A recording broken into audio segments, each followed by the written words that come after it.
There's a theory that explains our observed behavior of gases, and that is called the kinetic molecular theory.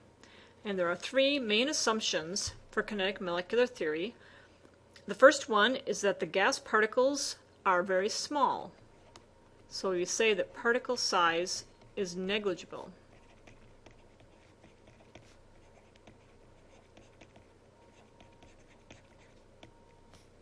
The second assumption of the theory is that particles move in straight lines except when they have collisions.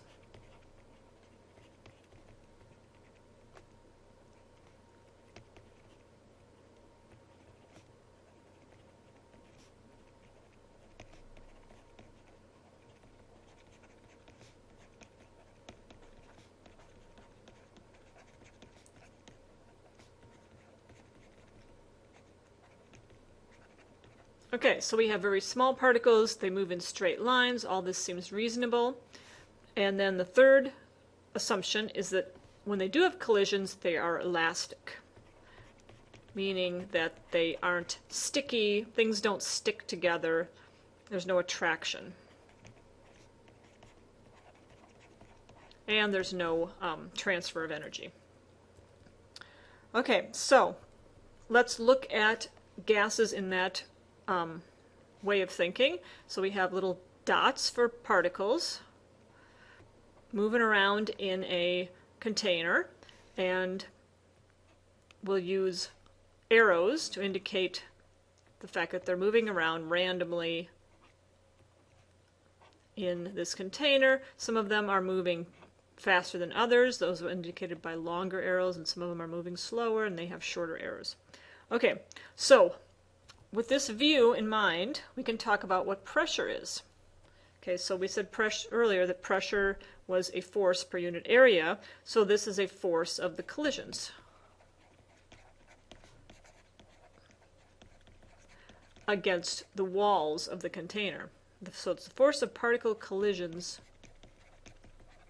with a surface.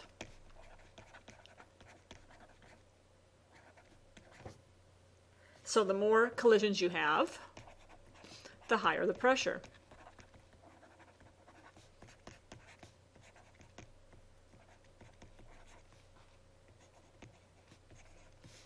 All right, what about temperature? What is temperature in the kinetic molecular theory view? Temperature is actually the average kinetic energy of the particles, or is related to the average kinetic energy of the particles.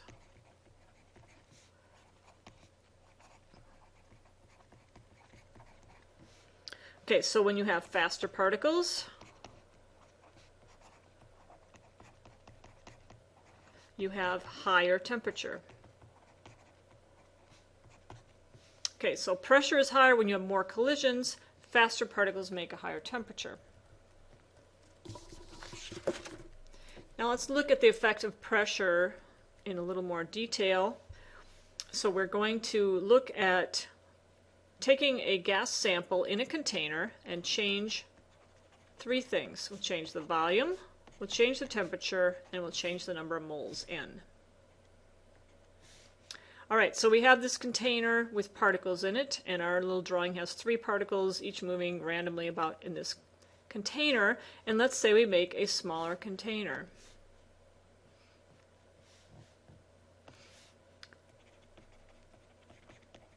Okay, so we make a smaller volume, the container gets smaller, then you will have the particles will collide with walls more often because the walls are closer together.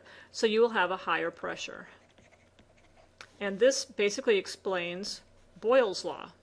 Smaller volume, higher pressure. That is Boyle's law, which relates pressures and volumes. All right, so now let's say we raise the temperature.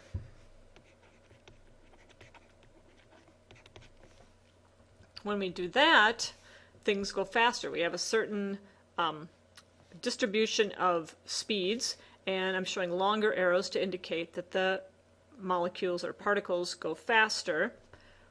And if they go faster, they're also going to hit the walls more often. So if they hit the walls more often, that results in a higher pressure. And that is basically Gay-Lussac's law, which relates temperature and pressure. And Boyle's law is pressure and volume. All right, and finally, we're going to vary the number of moles. We're going to add more particles. So we'll increase n. So now we have twice as many particles in there, and if there's twice as many particles, there's going to be collisions with the walls more often, so you'll have a higher pressure. And that is just a relationship between N and P. We don't have a special law name for it that we're using. All right, so that's the kinetic molecular theory view of some of the gas relations.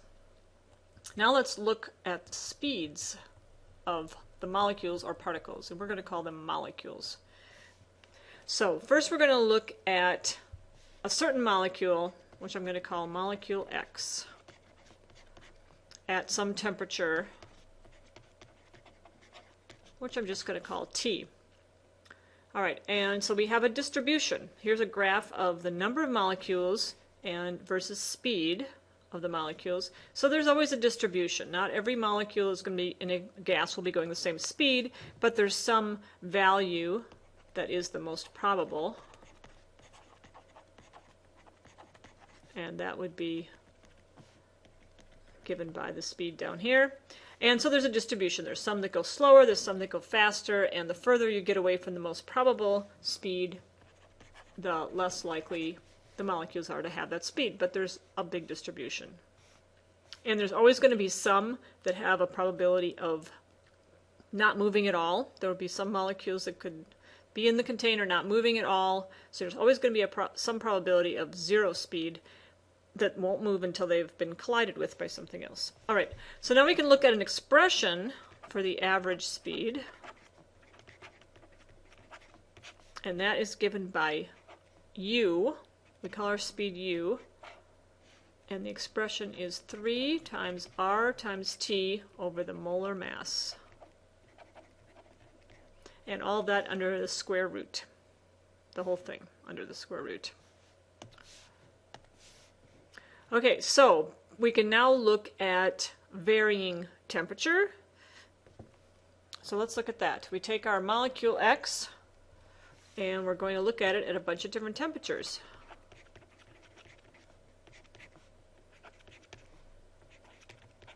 So molecule X at different temps.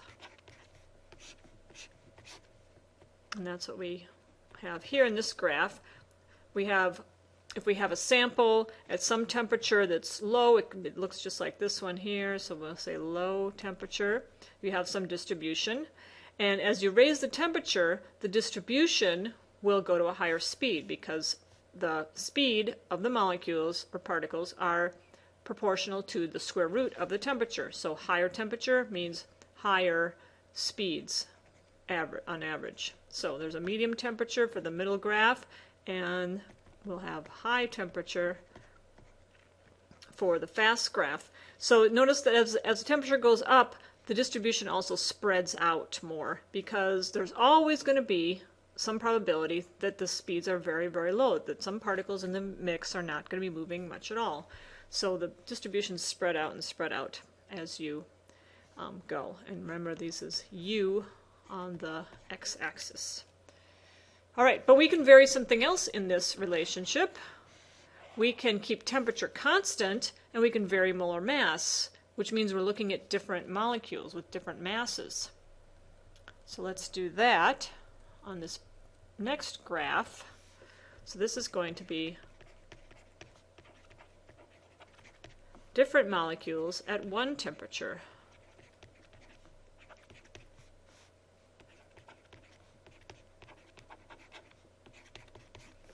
Okay, so the distribution here is going to be related, if you go back to the equation, you'll notice that the molar mass is in the denominator, so a larger molar mass means a smaller speed. So the smallest speed distribution is going to be for the heaviest molecules. The next one will be for a little bit lighter molecules, and then the highest speed distribution will be for the lightest molecules. So for instance, This one could be something like oxygen compared to water, which is lighter, compared to helium. So heavier molecules will move slower.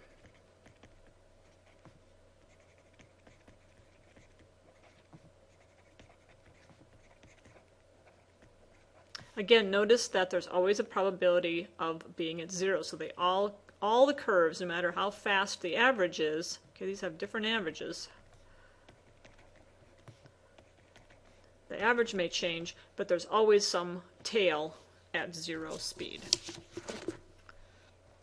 All right, so molecules can have different speeds at the same temperature, but keep in mind that temperature was, according to kinetic molecular theory, is proportional to kinetic energy. So even though they're different speeds, they'll have the same kinetic energy at a given temperature.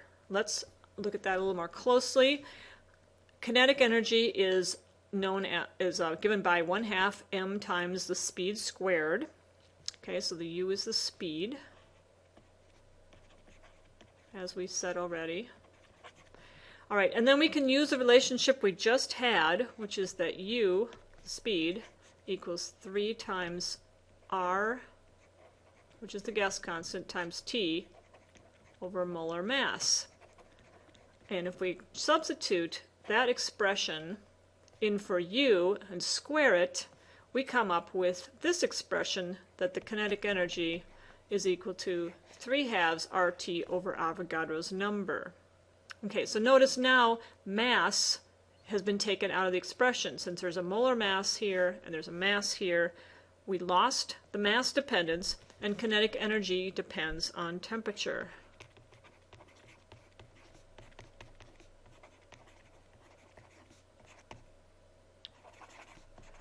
Depends on temperature.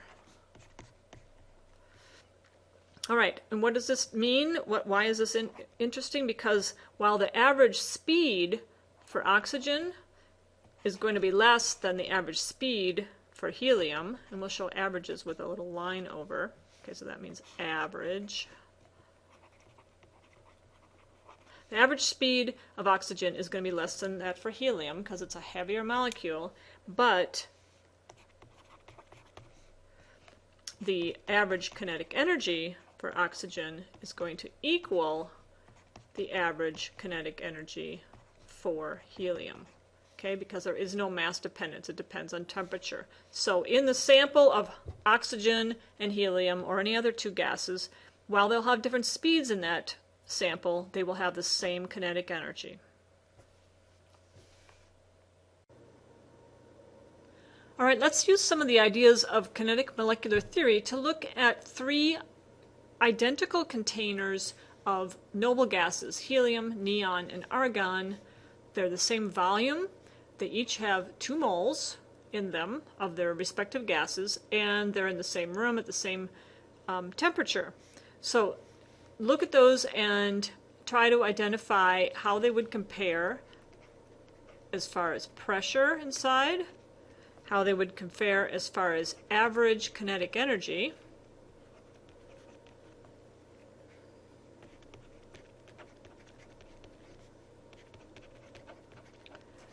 how they would compare as far as density, and how they would compare as far as speed of the molecules inside. So look at those 4 quantities and decide how they compare. All right, so let's look at pressure first. They each have 2 moles, and pressure is defined by the number of collisions, and since you have the same number of particles, and kinetic molecular theory tells us that the particle size is negligible, therefore it doesn't matter that argon is larger than helium or neon, it's negated. So the pressure in all 3 would be the same. Okay, the average kinetic energy depends on temperature. Since the temperature is the same in all 3, average kinetic energy would be the same for all 3. All right, how about density? Density is mass per volume. Okay, they have the same volumes, so it's going to be dependent on mass. How do the masses compare? You have 2 moles of each. Well, a mole of argon weighs around 40, whereas a mole of helium only weighs about 4. So there's a big difference in mass. So the greatest density will be in the argon, so that'll be the largest, and the smallest density will be in the helium. And finally, speed. How does speed compare? We said kinetic energy was the same for all three, but speed is different. Okay, speed does depend on the mass. And if you remember the expression for speed, which we gave earlier, right here, it depends on molar mass. It's inversely proportional to molar mass. So the largest molecule will have the smallest speed, and the smallest molecule will have the largest speed.